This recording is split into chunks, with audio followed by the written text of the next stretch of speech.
ও দেবাশিস দা, করেছো কি? তুমি তো ফাটিয়ে দিয়েছো। কংগ্রাচুলেশন, কেন? কংগ্রাচুলেশন।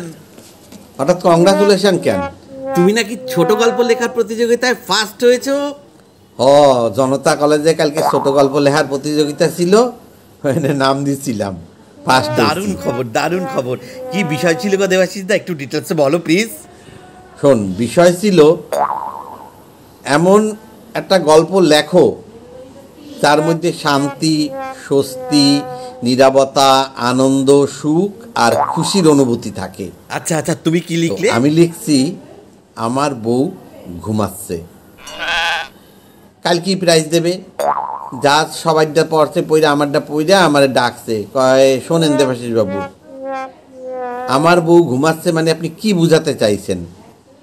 আমি বাংলায় বুঝাইলাম আমার বউ ঘুমাচ্ছে মানে সে শান্তিতে ঘুমাচ্ছে, শান্তিতে ঘুমাচ্ছে মানেই আমার স্বস্তি, আমার স্বস্তি মানেই পুরা বাড়ি নীরব, ঘুমাচ্ছে মানে বাড়ি নীরব, বাড়ি নীরব মানে আমার আনন্দ, আমার সুখ আর আমার খুশির অনুভূতি। তিনজন যাচ্ছিল, তিনজনে মিললে আমারে জড়াইয়া ধইরা প্রায় কাইন্দা দেশে, কয় আপনিও এই জ্বালাই জ্বলেন? আমি কই এই জ্বালাই জ্বলি, এই লেগে তো লিখছি আমার বউ ঘুমাচ্ছে, আমারটাই সব দিয়া ছোট হয়েছে, আমার এই ফার্স্ট প্রাইজ দিচ্ছে, বুঝছো?